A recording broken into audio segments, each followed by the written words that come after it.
Donc, je me suis installé à Tourcoing. Et parmi les caractéristiques de Tourcoing, c'est que ça va devenir officiel. C'est que je vais entreprendre un chant que je suis interpellé à maîtriser. Pas perfectionner, à maîtriser. Pour que la transmission soit cohérente, claire et accessible. À Tourcoing, ça va devenir officiel. À Rotterdam, je n'ai pas pu le faire parce qu'il faut parler flamand. À Écaudin, j'ai entrepris le pas.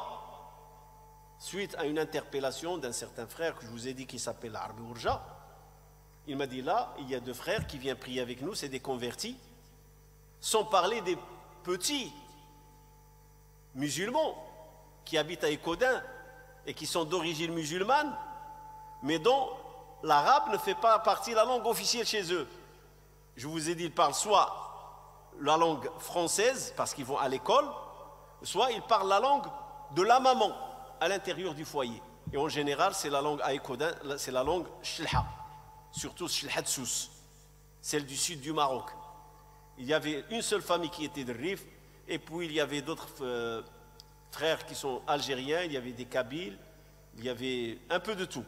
Mais la grande partie, à 80 plus, même 90%, c'était des jeunes qui parlaient soit français, soit Shlha. L'arabe, il bricolait. Et il la prononçait mal et ils ont des difficultés. Pourquoi? Parce que la maman ne parle pas arabe, il ne parle que Shlha. Je vous parle des années 95. Et ce sont des mères de naissance entre les années 60 et 70. Et ils viennent du pays. Ils ne viennent pas du pays de la ville, ils viennent de la campagne. Alors donc le frère, il m'interpelle, il y a parmi nous 2 convertis. Et il y a les jeunes. Et ils ne parlent que le français pour comprendre la religion. Et le Shlha, je ne l'ai pas. Quelques mots. Donc j'ai osé. Et j'ai dit, ala barakatillah, je n'hésiterai pas. Le français parlé, ce n'est pas le français du prêche. Non. Le français parlé est une chose, le prêche est une autre. On peut prêcher avec le français, mais comme tu es une personne de religion, il y a de la jurisprudence. Il y a certains termes qui sont spécifiques à la science religieuse. Comme d'ailleurs, si vous prenez un pharmacien, il va lire l'ordonnance d'un médecin, et vous savez, ceux qui écrivent le plus mal, c'est les médecins. Et pourtant, le pharmacien arrive à décortiquer. Il ne décortique pas, il lit. Il voit la lecture que pour nous, c'est n'importe quoi, mais le pharmacien, il sait quel médicament. La façon, les noms, comment ils sont, je crois qu'ils s'appellent ça la nomenclature. Comment il est le terme? Vous ne remarquez pas que les antibiotiques pénicilline, amoxicilline, parfois, la lecture, il sait que ça c'est un antibiotique. Parce que il y a un dictionnaire spécifique pour les pharmaciens et les médecins dans leurs études. Comme il y a un dictionnaire pénal ou familial, juridique, un code. Moi, je peux entendre une chose, je ne la comprends pas, mais un avocat ou un juge, il va comprendre c'est quoi le terme. Vous avez aussi dans l'ingénierie des termes utilisés par les ingénieurs, ils les comprennent entre eux. Et si moi et toi lisons ces termes, on ne va pas les comprendre. Même peut-être qu'on peut le comprendre le contraire ou autre chose. Ce qui me ramène à vous parler de la science du hadith, ce qu'on appelle mustalah al-hadith, la terminologie de la science du hadith, narrer les hadiths. Quand on entend hadith sahih ou hadith da'if, qu'est-ce que cela veut dire? Parce que certains musulmans sont des perroquets, je m'excuse. Ah, hadith da'if. Mais Oqsim Billah, il ne sait pas ce que ça veut dire hadith da'if. Ah, hadith sahih. Et Oqsim Billah, qu'il ne sait pas ce que ça veut dire hadith sahih. Beaucoup. hadith sahih, hadith da'if. Mais il ne sait pas ce que ça veut dire. Il ne fait que répéter. Cependant, il y a une terminologie, ce qu'on appelle mustalahul hadith, ulum al hadith. Quelles sont les catégories du hadith sahih? Qu'est-ce que ça veut dire hadith sahih? Si tu prends la définition de hadith sahih, les 5 conditions à satisfaire, chaque condition c'est une science. Si je te dis le hadith sahih ne doit pas être mu'tal, il ne doit pas avoir une illa, dupé, en traduction, qu'est-ce que ça veut dire l'illa? L'illa dans la langue générale en arabe, malade.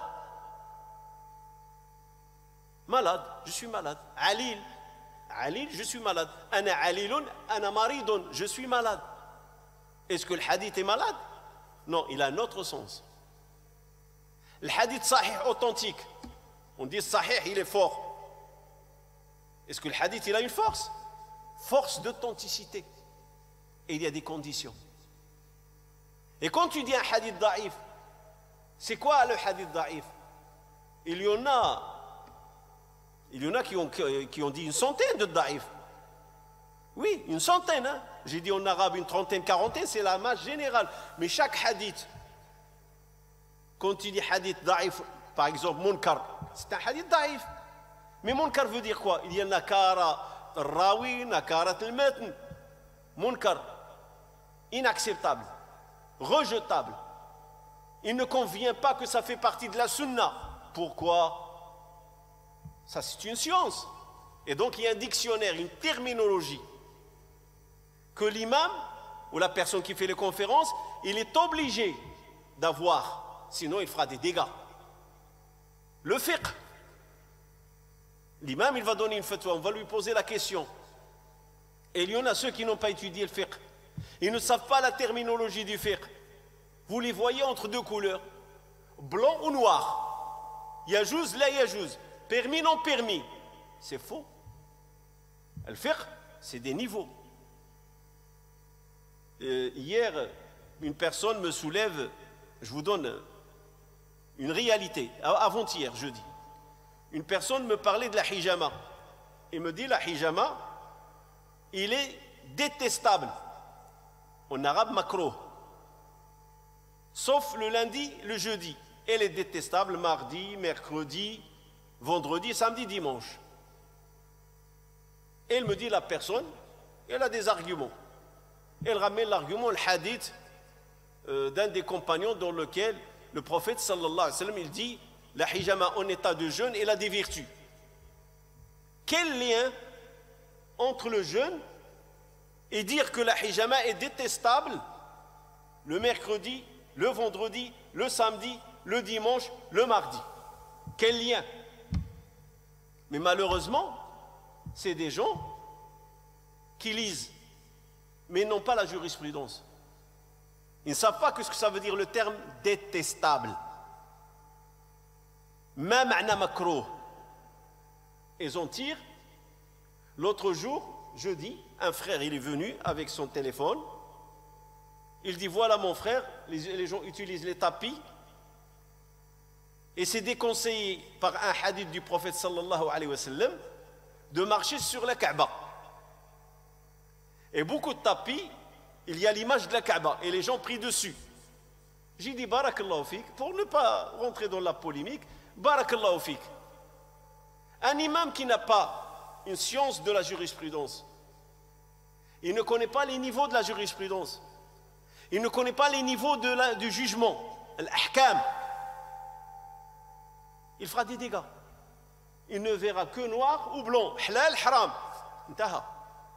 0 ou 100. Et cependant, dans la jurisprudence, dans le fiqh, l'imam doit cerner un dictionnaire qui est réservé aux fuqaha. Si vous lisez le livre de l'imam Malik al-Muwatta, vous allez voir que l'imam Malik ici des hadiths, il dit uhibbuhu akrahuhu ahabbu ila nafsi. J'aime ça, je déteste ça, je préfère ça. Pourquoi il utilise ces termes? Parce qu'il craint de dire halal haram lima tasifu alsinatukum al-kadhib. Alors comment traduire tout cela pour les musulmans? Et tu vas t'engager dans la voie du français. Comment tu vas leur expliquer ces choses-là? Et donc j'ai entamé et j'ai entrepris le chemin du terrain, ou plutôt le terrain de la traduction, avec peu de bagages, parce que le français que j'ai, c'est un français parlé. Les études que j'ai fait au Canada, ce sont les maths et l'informatique. Et dans l'informatique, il y a la syntaxe, il y a la logique, il y a des termes. Il y a la façon de raisonner. Mais ça reste dans la science analyste-programmeur. Tu fais un programme, tu l'analyses, est-ce qu'il va fonctionner, la syntaxe, comment ils sont commandés, les fonctions, les procédures et les déclarations. Tout ça, c'est la science de l'informatique. Elle ne va pas me servir dans le fiqh. Logique, oui, mais pas la syntaxe. Ça ne va pas me servir. Chaque domaine, il a son dictionnaire. Chaque domaine. Alors, je vais entreprendre une démarche de traduction avec bravoure et courage. Et je ne dirais pas, je vais sauter sans savoir. J'ai une base, le français parlé. Mais ce français parlé, il ne va être qu'un pont pour s'introduire dans le français que l'imam a besoin. Et c'est ce français que je vous parle aujourd'hui, plus ou moins. Je vais développer le dictionnaire. Et je ne le cache pas, il y a un dictionnaire que j'ai développé par moi-même. Je vous donne un terme. Quand on parle de halal, halalifié. Halalifié. Il y en a qui préfèrent certifié. Et moi, je perds halalifié. Étant donné, on parle du halal. Ahalla. Il a rendu licite. Et du moment que les musulmans affichent dans les boucheries halal, j'ai dit halalifié. Rendre halal la chose. Des imams halal, halalifié. Tamponné, halal. Et ainsi de suite. Donc, je dis, et ça je l'ai appris quand j'étais à l'université, une fois j'ai assisté à une conférence d'un professeur de linguistique, il a dit la langue, il a une qualité. C'est qu'il ne faut jamais hésiter d'inventer des termes. Sinon, tu es bloqué. Il y a un vide. Comme on dit, il y a un vide constitutionnel dans le droit. Parfois, dans la langue, il y a un vide. Tu veux parler d'un terme, mais tu as un vide. Mais il y a quelque chose qui peut te rapprocher. Et croyez-moi, quand je dis halalifié, ça passe. Je ne le dis pas pour rigoler. Ça peut passer. Halalifié, rendre halal. Et pourquoi ça passe? Quand j'avais des jeunes autour de moi, je leur enseignais usul al-fiqh. Et usul al-fiqh, les savants de usul al-fiqh, ils s'appellent usuliyoun. Usul al-fiqh, les bases du fiqh. Ou les fondements du fiqh. Alors je me suis débattu avec un petit peu, on discutait, inventant un terme de usuli. Dans le sens usul fiqh, non usuli da'wa. Al-usuli, les fondamentalistes, non. Distinguer les fondamentalistes des savants de usul al-fiqh. J'ai dit, on ose dire fondamentalogues. Des gens qui enseignent les fondements de la jurisprudence, les fondamentalogues, ou fondamentologues, une des deux, ou un des deux, pardon. Où est le mal? Il faut l'inventer, il faut oser. Il faut oser. Mais oser dans le cadre des règles. Et donc, avec le temps, je me suis fait un dictionnaire de religion. Et subhanallah, qu'est-ce que ça m'a permis de découvrir? Vous savez, on est jeune, on part sur le principe que toutes les langues sont pareilles. Même on va plus loin.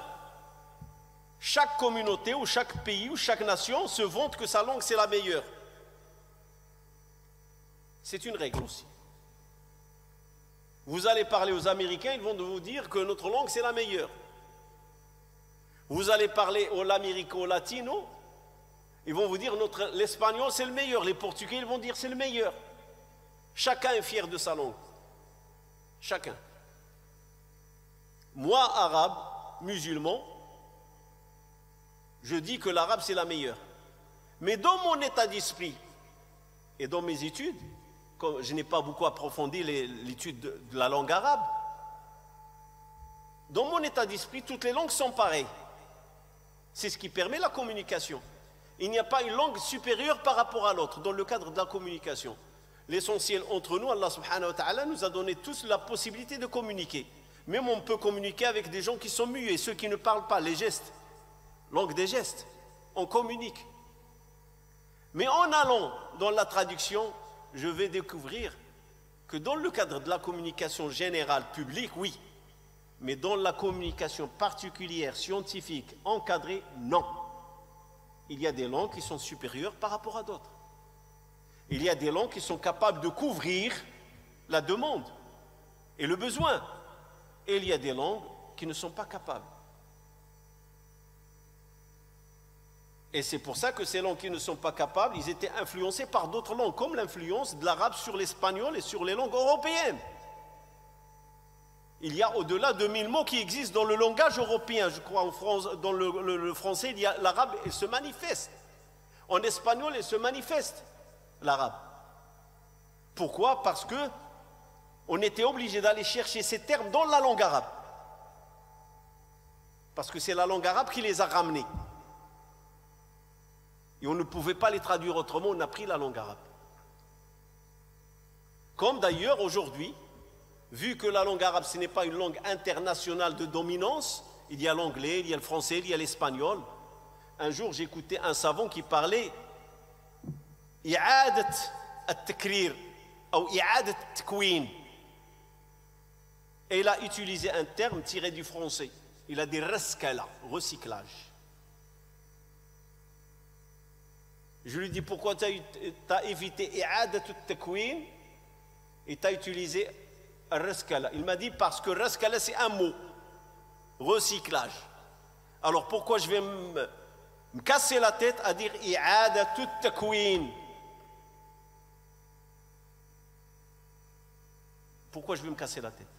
Il a pris le terme raskala, recyclage, et il a dit au lieu de dire recyclage, raskala. Il m'a dit tout le monde sait ce que ça veut dire recyclage. Est-ce qu'il a raison, il a tort? Il a tort pour moi. Parce qu'on a de quoi le dire en arabe. I'adat at-takwin, i'adat at-tahyi', i'adat at-takrir. Il y a l'i'ada. Je ne vois pas pourquoi aller chercher puiser dans une autre langue quand ma langue est capable de répondre aux besoins. Et largement. Et c'est là où je vais découvrir que certains termes dans la langue française, dans la langue arabe, ne peuvent pas être couverts avec la langue française ou avec la langue anglaise. Ne peuvent pas. Ça, c'est une des lacunes. La première des choses qui m'a affronté. Quelle traduction donner? Et je vais vous citer un terme. Suite à une discussion avec un frère, quand je vous parle de Tourcoing, dans un des dars du Ramadan, ce frère, le frère, il est à l'université. Ce n'est pas quelqu'un qui a le niveau, au niveau études bas. Il est à l'université. Et j'étais en train d'interpréter Subhanalladhi Asra. Il est loué, ou chantant louange, à celui qui a fait voyager son serviteur la nuit, voyage nocturne, Asra, voyage nocturne. Alors il est venu voir.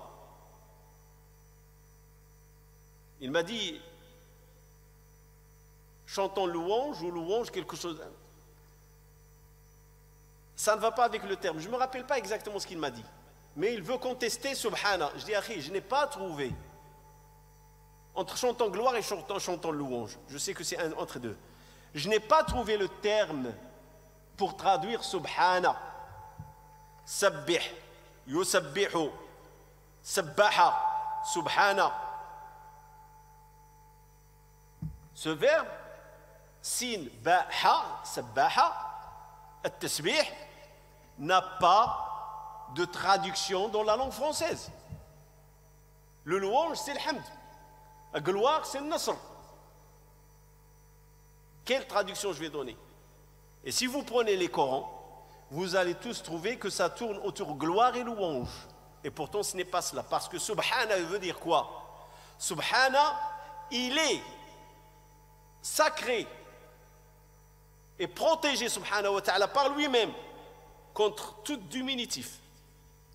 Ça, c'est la vraie traduction. Quand tu dis sabbaha yusabbihu sabbih subhana, Allah subhanahu wa ta'ala, il est au-delà de tout diminutif. Rien ne peut le réduire.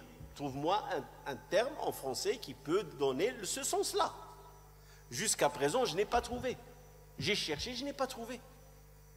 Un autre terme, al-fu'ad. Al-fu'ad. Ma nuthabbitu bihi fu'adak. Et ça m'est arrivé quand je voulais expliquer c'est quoi le wahi, la révélation. La révélation. Et là aussi dans le terme awha, il y a un problème dans la traduction. Parce qu'en arabe on le comprend direct. Je vais y revenir. Mais maintenant, ma nuthabbitu bihi fu'adak. On te fait révéler des choses pour affirmer quoi? Comment peut-on traduire le fu'ad? Et le fu'ad, c'est ce qui est à l'intérieur du thorax et de la poitrine et du cœur. C'est une chose morale, pas physique. On ne peut pas quantifier, on ne peut pas peser. Il s'appelle fu'ad. Et c'est de là que la divergence entre les savants de définir c'est quoi le sens de la révélation. Quand on dit le wahi, qu'est-ce que ça veut dire le wahi? Est-ce qu'Allah il a révélé à Muhammad sallallahu alayhi wa sallam dans son cœur? Est-ce qu'Allah subhanahu wa ta'ala a révélé à Muhammad sallallahu alayhi wa sallam dans sa poitrine? Est-ce que c'est Allah subhanahu wa ta'ala révélé à son prophète Muhammad sallallahu alayhi wa sallam dans sa thorax? C'est quoi le wahi? Et c'est quoi le fu'ad? Et je reviens au wahi, c'est quoi le wahi? Wa id awha rabbuka ila an-nahl. Allah il a révélé aux abeilles, non. Wa id awhayna ila ummi Musa. On a révélé à Moussa, non. Révélé, c'est un message transmis d'Allah subhanahu wa ta'ala par le biais de Jibril. Ça c'est le wahi. Mais le wahi en arabe, il a un autre sens, l'inspiration. L'inspiration. Allah t'inspire. Allah t'aiguille vers quelque chose. Il la jette dans ton cœur. Il te dit fais ça. Comme Moussa, il avait peur, Allah l'a inspiré, mets-le dans le berceau après l'avoir allaité et mets-le dans la rivière. Il va être pris parce qu'elle sait que la rivière mène vers le palais de Pharaon. Les savants sont unanimes que Moussa n'a pas reçu la révélation de l'ange Gabriel. Allah lui a inspiré, que ce soit par une vision, ou que ce soit par une guidance et un aiguillage. Fais cela. Peut-être il a entendu une voix, un ange lui dire, mais ce n'est pas l'ange Gabriel, ce n'est pas le wahi du Coran, ce n'est pas le wahi de la Torah et de l'Injil. Alors comment traduire tout cela? Sachant que le wahi, en arabe, il couvre tout cela. Mais en français, comment je vais le traduire? Comme le fu'ad. Est-ce que je vais le traduire par le cœur, par la poitrine, par le thorax? Avec quoi je vais le traduire? Donc j'ai commencé à développer mon dictionnaire. Pourquoi? Sinon je vais être découragé et je vais abandonner. Pourquoi je me casse la tête? Je n'ai qu'à faire mon discours en arabe. Celui qui va comprendre, qui veut comprendre, qu'il comprend. Et sinon je prends une personne qui traduit. Mais là, je serai obligé de préparer mes discours ou charger la personne, une fois que mon discours il est fait, qu'elle doit le traduire. Alors pourquoi ne pas faire un effort moi-même et avoir ce courage et cette détermination d'aller de l'avant et traduire moi-même. Alhamdoulilah, j'ai la base. Et dans le cadre du dictionnaire, par exemple, au début, je disais, faites la prière, aqimus salat.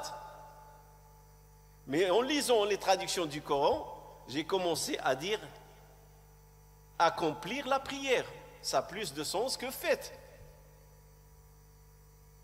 Le verbe accomplir. Le verbe faire. Accomplir, c'est plus que faire. C'est spécifique, c'est un dictionnaire. Wa atu zakat. Acquittez-vous de la zakat. Et la zakat, comment on va la traduire? Soit qu'on la garde comme telle, les gens la connaissent, soit qu'on la traduise par l'impôt purificateur obligatoire. Et ben vous voyez qu'est-ce que zakat, le terme? On le traduit par le sens. Aqimus salata wa atu zakat. Accomplissez la prière et acquittez-vous de l'impôt obligatoire purificateur. On dit une impôt. Purificatrice, si c'est au féminin. Ça c'est. Donc j'étais obligé d'entreprendre à apprendre et à créer dans mon esprit un dictionnaire pour pouvoir traduire. Parce que l'imam, il a son dictionnaire. Il ne faut pas que l'imam ait un langage même s'il s'adresse au public, un langage terre, mais il faut qu'il y ait des mots qui ont du sens dans la jurisprudence musulmane et qui émanent de la science de la charia. Il faut. C'est vrai que c'est bien parler terre à terre et que les gens te comprennent, mais il faut que dans ton langage, on développe un sens. Parfois, j'entends des jeunes dire coco. Il veut dire roko, mais il n'arrive pas à le prononcer. Et ça va faire rigoler. Pourquoi, jeune homme, tu n'utilises pas la génuflexion? Roko en français. Se mettre incliné en ayant les mains sur les genoux. C'est vrai que la génuflexion, c'est dans le, si je le dis bien, hein, dans le dictionnaire, c'est se mettre sur les genoux. Comme on dit, prosternation, sujoud. Ben, tout ça, c'est des efforts. Pouvoir introduire soit des termes arabes qui restent, comme zakat, comme salat. Il y a le choix que je dise salat et tout le monde comprend c'est quoi salat. Le seul terme que je suis vraiment gêné de traduire, et je n'aime pas le traduire, le seul terme, Allah. Parce que je sais que God, Dieu, c'est païen. Et ce n'est pas Allah. Ça, ce terme, quand je dis Dieu, je suis gêné. Mais parfois, pour que les gens comprennent. Mais la réalité, c'est un terme qui ne se traduit pas. C'est comme tu dis Youssef, Joseph. On peut comprendre. C'est le latin, on passe de l'arabe au latin. Ibrahim, Abraham, on passe de l'arabe au latin. On passe de Ayoub à Job. Mais Allah, à Dieu, où est le lien? Il n'y en a pas. Il n'y en a pas. Et c'est un terme, parce que c'est l'entité, Allah. C'est Allah. Alors, tout ça, ne croyez pas que la traduction vient sans effort. Je cherche dans les dictionnaires, je cherche dans le Coran traduit, et parmi les termes qui m'ont fait face aussi, Al-amru bil ma'ruf wa an-nahyu 'anil munkar. Al-amr, ordonné. Al-ma'ruf, le convenable. Ordonner le convenable. Désordonner le non convenable. Wa an-nahy, désordonner. Ou interdire. Et donc voilà. J'ai commencé à Écodin, mais Tourcoing, je vais confirmer la traduction. Et je vais développer mon dictionnaire. Une chose que je tiens à dire, et ceux qui sont proches de moi le savent très bien, et une fois, c'était sérieux, hein, c'est pas pour blaguer ce que je vais vous dire. Je parlais, et dans le cours de ce qu'on appelle usul fiqh, et on parle de supposition. Et je voulais dire, mais seulement j'étais interpellé, j'ai freiné, j'avais de la retenue, étant donné que je connais les bases. Parce qu'on dit observer, observatoire, par exemple. Répertorier, répertoire. Maintenant, supposer, et je veux dire, je sais qu'en français, c'est une supposition. Mais la grandeur de la supposition, osais-je dire suppositoire? Et vous savez ce que ça veut dire? C'est un suppositoire, c'est un produit médical qui est utilisé en allant par le bas du corps. Est-ce que j'oserais dire? Non.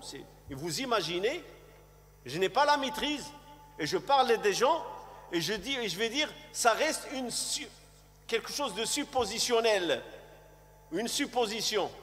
Et je dérape l'observatoire, l'opératoire, et ainsi le répertoire.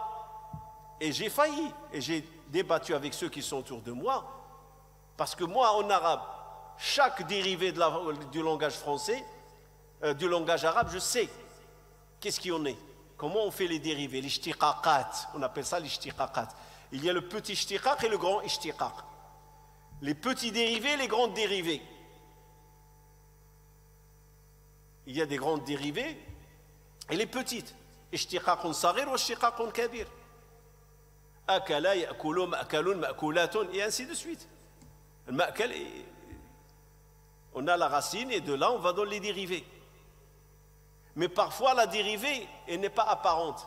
Il faut aller la creuser. Al-Baqara. la vache. Quelle relation entre le Baqara et ouvrir le ventre en agression? Quelqu'un agresse une personne et lui ouvre le ventre. Le lien, c'est que la vache, il ouvre la terre. Quand on laboure la terre, on utilise les vaches, il tire la machine avec laquelle il labourait et il ouvre la terre. Et c'est de là qu'il est tiré. Baqara, elle ouvre la terre, comme la personne qui ouvre le ventre, une agression. Et on agresse la terre avec cette machine, je crois le socle, je ne sais pas comment il s'appelle, qu'on attache à la vache ou à n'importe quel animal, mais on a utilisé le Baqara parce que c'est ce qui est plus utilisé. Et je peux en citer, je peux en citer, je peux en citer. Donc en allant sur le terrain de la traduction, je me suis vu dans l'obligation pour exceller, ou au moins exceller à mon niveau, pour que je ne sois pas quelqu'un de ridicule quand il parle de l'islam. Et que je sais qu'avec les réseaux sociaux surtout, et je me rappelle d'un frère qui m'a rendu visite quand j'ai fait ma première page YouTube. Il m'a dit, frère, maintenant tu es devenu sur YouTube, YouTube c'est international, tu as intérêt à exceller et tu as intérêt à faire attention. Je dis, mais je ferai de mon mieux, mais cela ne veut pas dire que je vais éviter les erreurs. N'oubliez pas dans le dars que j'ai dit, la vie est une école dont le titre est de cette école, erreur. Pas d'erreur, pas d'apprentissage. Pas d'erreur, pas d'apprentissage. Pour apprendre, il faut l'erreur. J'en suis convaincu que ce sont les erreurs qui nous font apprendre des choses dans la vie. Sans erreur, on n'apprendra pas. Je lui dis, je ferai de mon mieux. Et alhamdoulilah, j'ai appris. Par exemple, j'ai appris qu'en langue française, il y a aussi des termes, si on les ajoute à la fin, ça donne un sens destructeur, comme fratricide, insecticide, tuer les insectes, tuer la fraternité. Alors, au lieu d'utiliser quelque chose qui détruit la fraternité, je vais dire, n'ayons pas des actes fratricides, n'ayons pas des actes qui causent nuit à notre fraternité. J'en apprends que en langue française, il y a des règles aussi. Donc, je me suis enrichi, que ça soit du côté traduire ma langue d'origine, et c'est ce que j'ai découvert qu'elle est riche, et je me suis enrichi de l'autre côté, je découvre la langue française.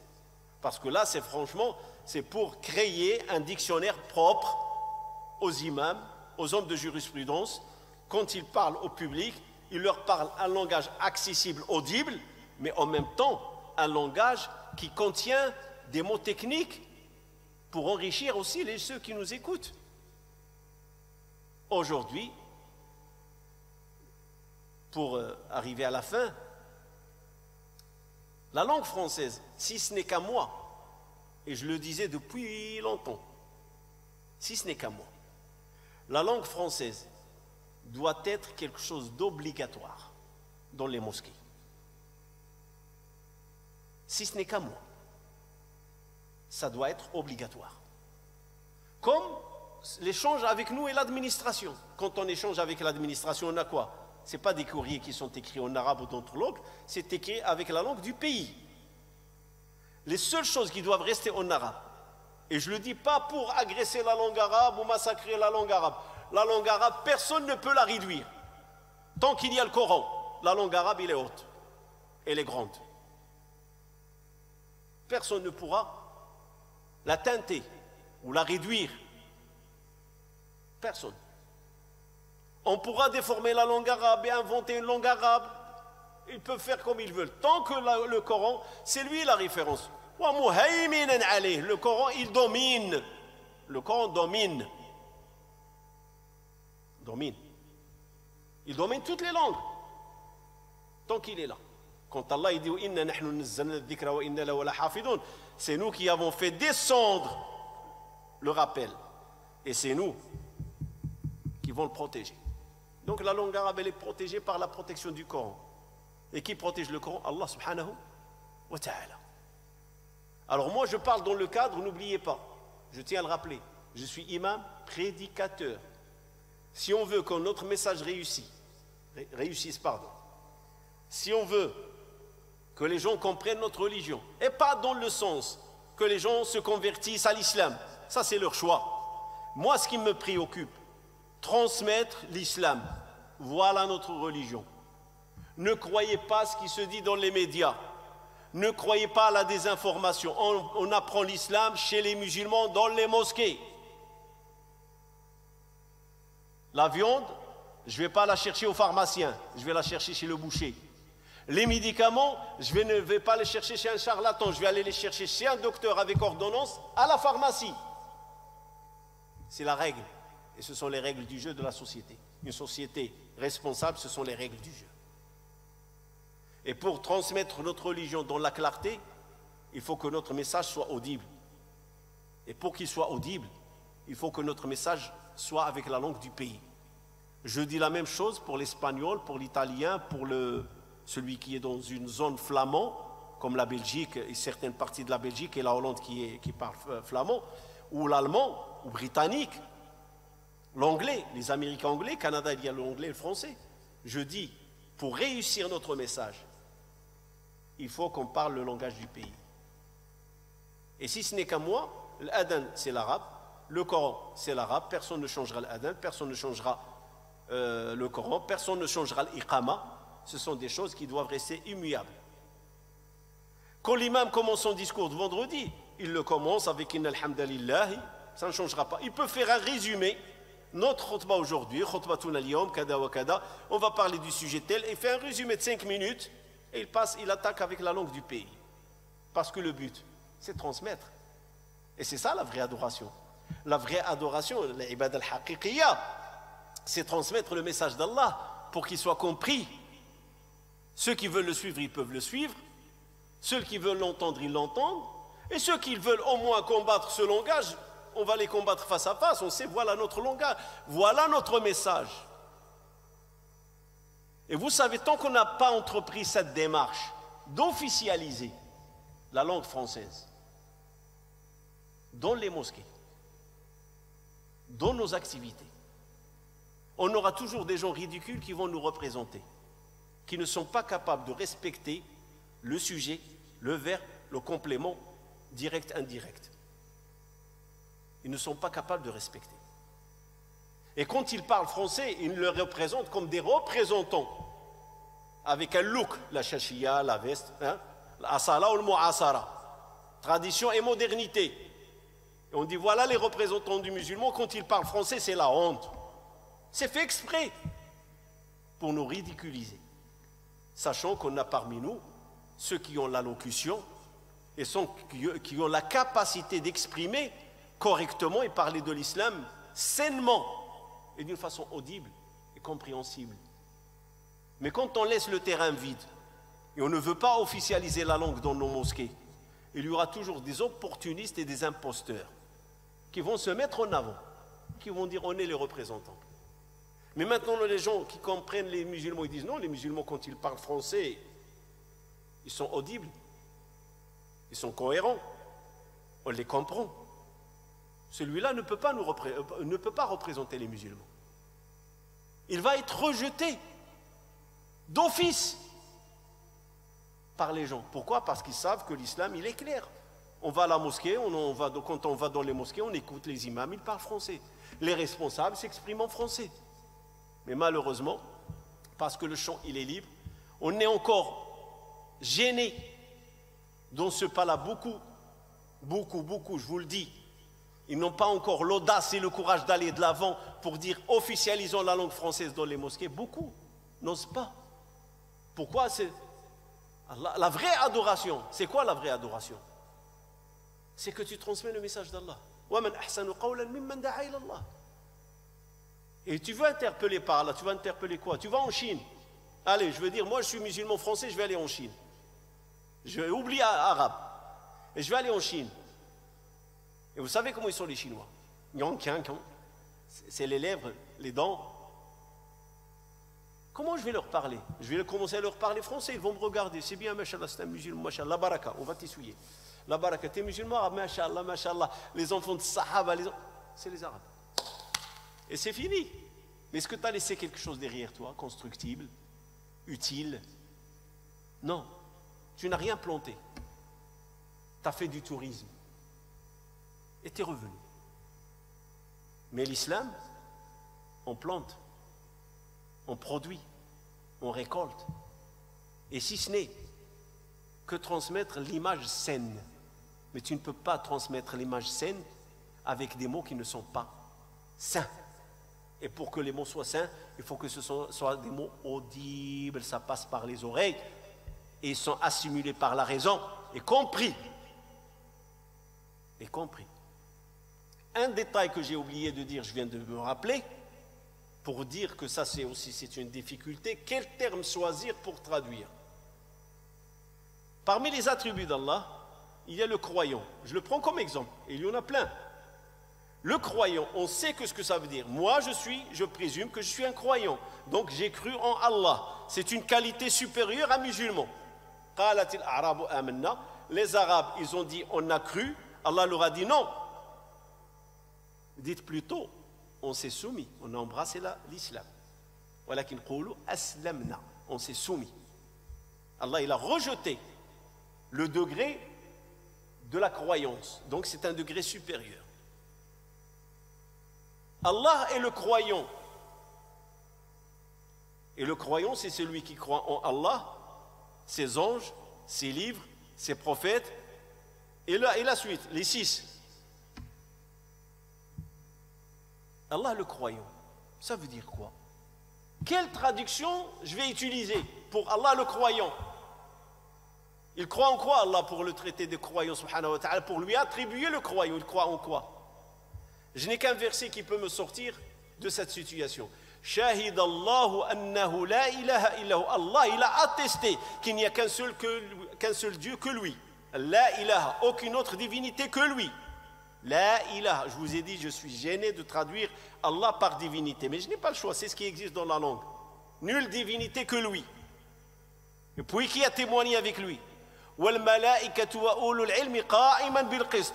Les anges et les hommes du savoir. Et il est sur la droiture, subhanahu wa ta'ala, il est juste. Al-adl, qa'im bil qist. Il veille sur la justice. Parce que, croyant, j'ai besoin de la foi. J'escalade les échelons avec la foi. Je remonte avec la foi. J'en ai besoin. Mais je dois passer par le niveau bas. L'islam, puis la foi, puis l'ihsan.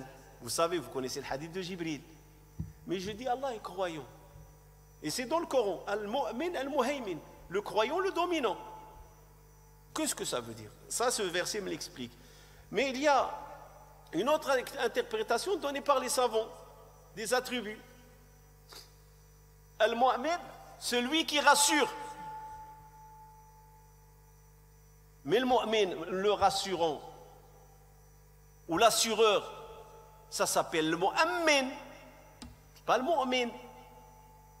Mais les savants, ils ont dit le mu'min, c'est-à-dire celui qui te rassure. Quand tu es dans la crainte, tu as besoin d'être rassuré. Allah te rassure. Alors lequel je vais choisir? Le croyant, celui qui croit en lui, subhanahu wa ta'ala, ou celui qui rassure ses serviteurs? Ça, c'est la langue arabe. C'est sa richesse. Donc le mu'min en arabe, il couvre les deux. Mais en français, tu traduis. Tu es obligé de choisir un des deux. Si tu le dis en arabe, je comprends les deux.